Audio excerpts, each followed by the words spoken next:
দেখাচ্ছে কি বলেছে দেখো, 16 মিটার একটা রড 10 মিটার ব্যবধানে দুটি পেরেকের উপর এমনভাবে অবস্থিত যে তার মধ্যবিন্দু পেরেক দ্বয় থেকে সমদূরবর্তী। তাহলে আমরা যদি একটু চিত্রটা এখানে কনসেপচুয়ালি আসলে বুঝতে হবে তোমাকে। মনে করো এটা হচ্ছে আমার এবি একটা রড, সেই রডের মধ্যবিন্দু মনে করো এইটা সিটা হচ্ছে মধ্যবিন্দু। এখন এই মধ্যবিন্দু থেকে দুইটা সমান দূরত্বে দুইটা পেরেক আছে, তাহলে তাদের মধ্যবর্তী টোটাল দূরত্ব যদি হয় 10 মিটার, তাহলে এখান থেকে 5 মিটার ডিস্টেন্স হবে। তার মানে পেরেক দুইটা যদি আমি চিত্রায়িত করি, তাহলে পেরেকটা একটা হচ্ছে এখানে 5 মিটার, এটা মনে করো এখানে হলো 5 মিটার।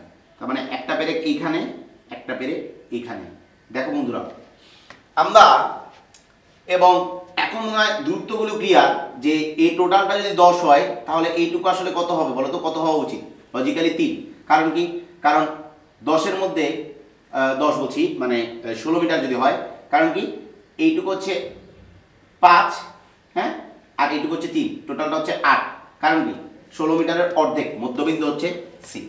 এখন আসো, তোমাকে বলা হচ্ছে যে রডটার ভারসাম্য নষ্ট না করি প্রান্তদ্বয় হতে একে একে বৃহত্তম 4 ও 6 কেজি ওয়েট ঝোলানো যাবে। এই কথার মিনিংটা কি? একটা একটা করে প্রথমে এসো। মনে করো এই প্রান্তে যদি আমি দেখি, এ প্রান্তে আমি একটা 4 কেজি মানের ওয়েট ঝুলালে ভারসাম্য তৈরি হয়। আচ্ছা, আবার আমি চিত্রটা কপি করছি, শুধুমাত্র দুইটা আলাদা আলাদা ভাবে, যেহেতু আমার মানে সিনারিও দুইটা যে আলাদা আলাদা সর্বোচ্চ বৃহত্তম ওজনটা ঝোলানোর কথা বলা হচ্ছে, আমি আলাদা করে দেখাচ্ছি যে এটা হচ্ছে আমার সি বিন্দুটা এবং এখানে একটা পেরেক এবং এখানে একটা পেরেক। হ্যাঁ, তাহলে এখানে খেয়াল করো যে আমি এই প্রান্তে যখন আমি ওজন ঝুলাবো, সেটা ঝুলাতে বলেছে 6 কেজি ওয়েটের, ভারসাম্যটা তৈরি করার জন্য।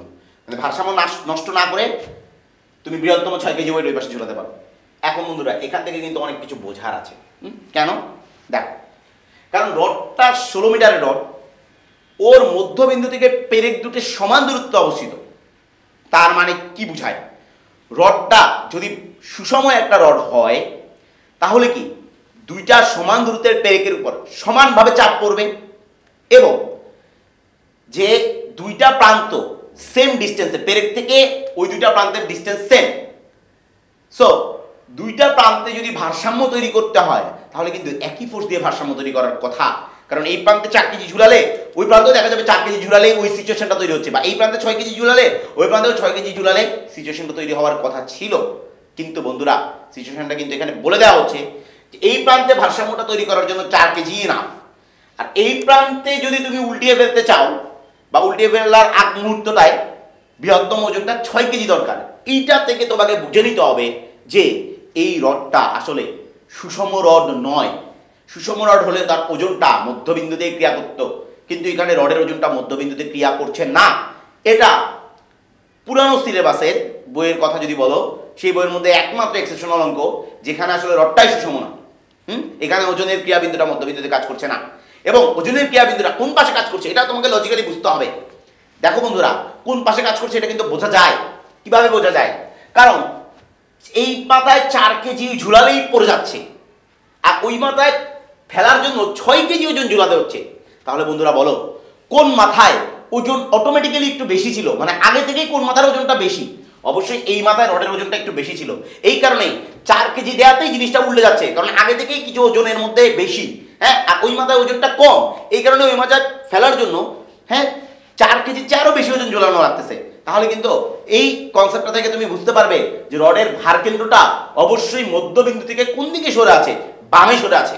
হ্যাঁ, তাহলে মনে করো আমরা ধরে নিচ্ছি, আচ্ছা পেরেকের বিন্দুগুলোর নাম দেই। এটা মনে করো আমার ডি বিন্দু আর ই বিন্দুতে, পেরেক দুটা ডি বিন্দু আর ই বিন্দুতে। আচ্ছা, আর অবশ্যই মধ্যবিন্দুতে রডের ওজন ক্রিয়া করছে না, রডের ওজন ক্রিয়া করছে মধ্যবিন্দু থেকে একটু বামে সরে। অ্যাজ ফর এক্সাম্পল মনে করো এই এফ বিন্দু, এখানে আমি এফ বিন্দু সূচিত করলাম। এই এফ বিন্দুতে সাপোজ আমার ওজন ডাব্লিউটা ক্রিয়া করছে, এটা হচ্ছে আমার রডের ওজন। হ্যাঁ, একটু সরে এফ বিন্দুতে আমার ওজন ডাব্লিউটা ক্রিয়া করছে। তাহলে বন্ধুরা এই অঙ্কের কিন্তু আগে এই চিত্রটা বুঝতে হবে যে এখানে রডটা সুষম নয় একটা কনসেপ্ট, এবং সুষম না হওয়ার ফলে এখানে যে কন্ডিশন দেওয়া আছে সেখান থেকে বুঝতে হবে যে ভার কেন্দ্রটা আসলে কোন দিকে সরে আছে, তাহলে পরে এখন অঙ্ক আসলে খুব কঠিন নয়, অঙ্ক বরং সোজাই। যে এরপরে আসলে সিস্টেমটা কিন্তু এখনো 3টা বলের সিস্টেমেই পরিণত হয়ে যাবে শেষমেশ। কেন বলো? এই সিচুয়েশনটায় 4 কেজি ওয়েট যখন ঝুলিয়েছ, রডটা পড়ার আগ মুহূর্তে বা পড়ে গেলে, আগে চিন্তা করো পড়ে গেলে কি হবে, কোন বিন্দুকে কেন্দ্র করে পড়বে? ডি খুঁটি বা পেরেকটাকে কেন্দ্র করে পড়বে। তাহলে তখন পড়ার আগ মুহূর্তে, ঠিক আগ মুহূর্তে কোন জায়গার প্রেসারটা নাল হয়ে যাবে, ই বিন্দুর উপর কোনো প্রেসার থাকবে না, রোটেশনটা কমপ্লিটলি ঘটবে ডি বিন্দুকে কেন্দ্র করে। এবং তখন আমি সার্টেনলি বলতে পারি এখানে 3টা বলের সিস্টেম এটা পরিণত হয়েছে, কারণ এটা একটা শূন্য বল, এখানে কোনো আমার চাপ নাই। তাহলে এখানে 4, একটা ফোর্স হচ্ছে 4, এই দুটোটা হচ্ছে এডি, এই দুটো হচ্ছে এফডি, এবং আরেকটা দুটো হচ্ছে ডাব্লিউ, ফোর্স হচ্ছে ডাব্লিউ, আর এখানে হচ্ছে তাদের মানে এই কালো এবং সবুজ বল দুটার লব্ধি ডি বিন্দুতে কাজ করছে।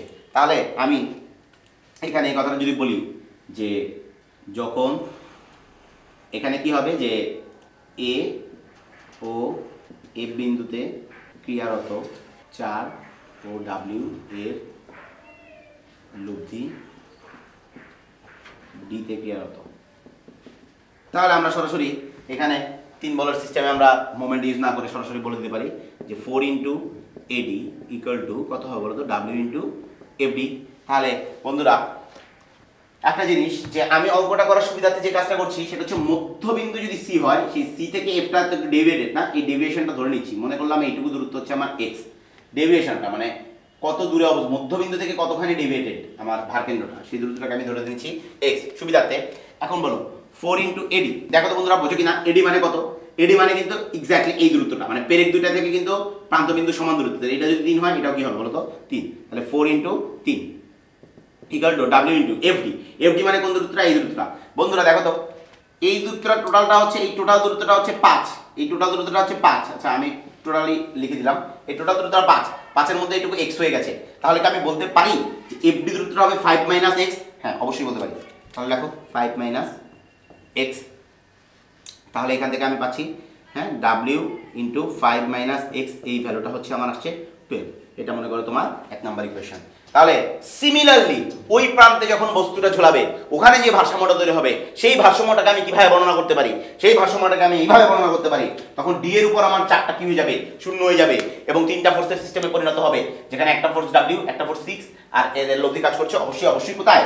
ইতে। তাহলে সেই কথাটা আবার বলছি যে বি ও এফ বিন্দুতে ক্রিয়ারত 6, ডাব্লিউ এর লব্ধি ইতে ক্রিয়ারত, ইতে ক্রিয়ারত। তাহলে পরে আমি কিন্তু এখানে বলতেই পারি যে ডাব্লিউ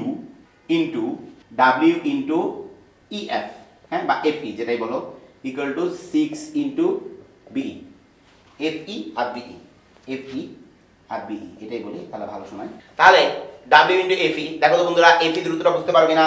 হ্যাঁ আবার আসো, এই দূরত্বটা তো চিহ্নিত করাই আছে, এইটুকু হচ্ছে 5 আর এইটুকু হচ্ছে কত আমার 3। তাহলে কিন্তু আমি এফই দূরত্বটাকে লিখতে পারবো আরামে অনায়াসে যে x প্লাস 5, তাহলে ডাব্লিউ ইন্টু বা 5 প্লাস x বলি, যেটাই বলো কোনো সমস্যা নাই, 5 plus x equal to 6 into B মানে হচ্ছে যে 3, তার মানে এখানে ডাব্লিউ ইন্টু 5 প্লাস x সেটার মানটা আসতেছে আমার 18, এটা হচ্ছে আমার ইকুয়েশন নাম্বার 2।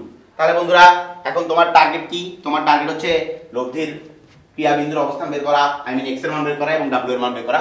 বুঝতে পারছো এই দুটো ইকুয়েশন, দুইটা প্যারামিটার আরামে বের হয়ে যাবে। আমি যদি কি করি 1 নাম্বার ইকুয়েশনকে, আচ্ছা 2 নাম্বার ভাগ 1 নাম্বার যদি আমি করি, 2 কে 1 দ্বারা যদি ভাগ করি, তাহলে আমার w ইন্টু সরাসরি লিখছি w into 5 plus x, w into 5 plus x divided by w into 5 minus x এত ইকুয়াল টু, হ্যাঁ ওই পাশে কত আসছে 18/12, তাহলে 18/12। এখান থেকে দেখো যে আমার 5 plus x by 5 minus x equal to 18/12 আসে, 18/12 এটা কাটাকাটি চলে যায় আমার 3/2 আসে।